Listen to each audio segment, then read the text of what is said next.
मैं हूं प्रज्ञा मिश्रा और आप देख रहे हैं प्रज्ञा का पन्ना। दोस्तों, यूपी में राजनीतिक घमासान मचा हुआ है। सुबह ही बीजेपी के प्रदेश प्रभारी एक बंद लिफाफा लेकर राज्यपाल आनंदीबेन पटेल से मिलने पहुंच गए।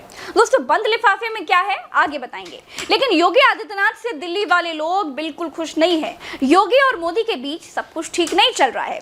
इसीलिए मोदी ने, अमित शाह ने और बीजेपी के राष्ट्रीय अध्यक्ष जेपी नड्डा ने सबसे बड़े राज्य के मुख्यमंत्री योगी आदित्यनाथ को जन्मदिन की बधाई तक नहीं दी है। कहते हैं कि योगी आदित्यनाथ की ब्रांडिंग दिल्ली वालों को अच्छी नहीं लगी। योगी की ब्रांडिंग में उनको मोदी का उत्तराधिकारी बताया जाने लगा था। कहते हैं कि यही ब्रांडिंग योगी के लिए सत्ता के संकट का कारण बन गई है। बीजेपी प्रदेश प्रभारी कहते हैं कि मंत्रिमंडल में खाली सीटें भरी जाएंगी, मतलब मंत्रिमंडल का विस्तार हो सकता है। लेकिन पहली बार ये देखा जा रहा है कि जिसका मंत्रिमंडल है, जिसको विस्तार करना है, वो मुख्यमंत्री योगी आदित्यनाथ बिल्कुल चुप बैठे हैं और दिल्ली से सीधा राज्यपाल को चिट्ठी पत्री और राजनीतिक लिफाफेबाजी चल रही है।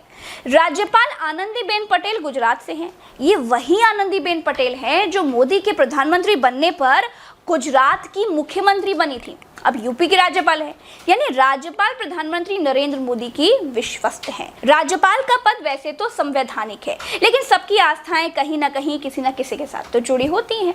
सत्ता आधी उसी की तरफ होती है जिसकी तरफ राज्यपाल होता है।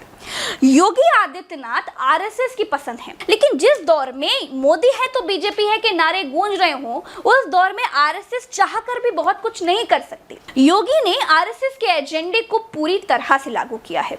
कभी दूसरी टोपी नहीं पहनी, न मस्जिद गए, और इसे उन्हें मंच से कहने में कोई गुरेज भी नहीं है। लेकिन प्रधानमंत्री बनने के बाद नरेंद्र मोदी इस एजेंडा पर पूरी तरह से नहीं चल पाए। मोदी जी गुजरात के हैं, अमित शाह जी भी गुजरात के हैं, यूपी के राज्यपाल भी गुजरात के हैं। राज्यपाल के हाथ में बहुत सारी शक्तियां होती हैं, लेकिन राज्यपाल शक्तियों का इस्तेमाल तभी कर सकते हैं जब उन तक कोई चिट्ठी पत्री पहुंचे। अगर मामला ए.के. शर्मा को मंत्री या डिप्टी सीएम बनाने का होता तो इतना ड्रामा नहीं होता। चुनाव से 6 महीने पहले इतनी बड़ी एक्सरसाइज छोटा पेड़ गिराने के लिए या नया पौधा लगाने के लिए नहीं होती। लोग चिल्ला कर कह रहे हैं कि केशव प्रसाद मौर्य यूपी के सीएम बनना चाहते हैं। अगर बात गलत होती तो केशव प्रसाद मौर्य कहते ना कि ये सब झूठी अफवाहें हैं, हमको नहीं बनना मुख्यमंत्री। लोग कहते हैं कि योगी आदित्यनाथ हटाए जाएंगे। अगर योगी कॉन्फिडेंट होते तो उन्हें भी कहना चाहिए कि ये अफवाहें हैं, ऐसा कुछ नहीं होने वाला। अरे, दिल्ली वालों से तो कोई बयान आना चाहिए था, लेकिन नकार कोई नहीं रहा है। सब अपनी अपनी चिट्ठी लेकर घूम रहे हैं, सब इधर से उधर मीटिंग खेल रहे हैं। देखिए, योगी आदित्यनाथ के रास्ते में कांटे अभी से नहीं बोए जा रहे हैं। याद करिए यूपी के वो उपचुनाव जिसमें योगी अपने गोरखपुर की सीट हार गए थे। जिसके बाद पत्रकारों ने हार का कारण पूछा तो योगी ने कहा था कि उनसे पूछिए जिन्होंने टिकट दिए हैं, यानी उपचुनाव के टिकट बंटवारे में योगी की राय नहीं ली गई थी और इसीलिए गोरखपुर से बीजेपी का कैंडिडेट सपा से हार गया था।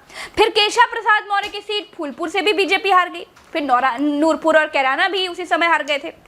रस्साकशी का दौर तब से चल रहा है। योगी आदित्यनाथ संघ की पसंद है, लेकिन दिल्ली की पसंद नहीं है।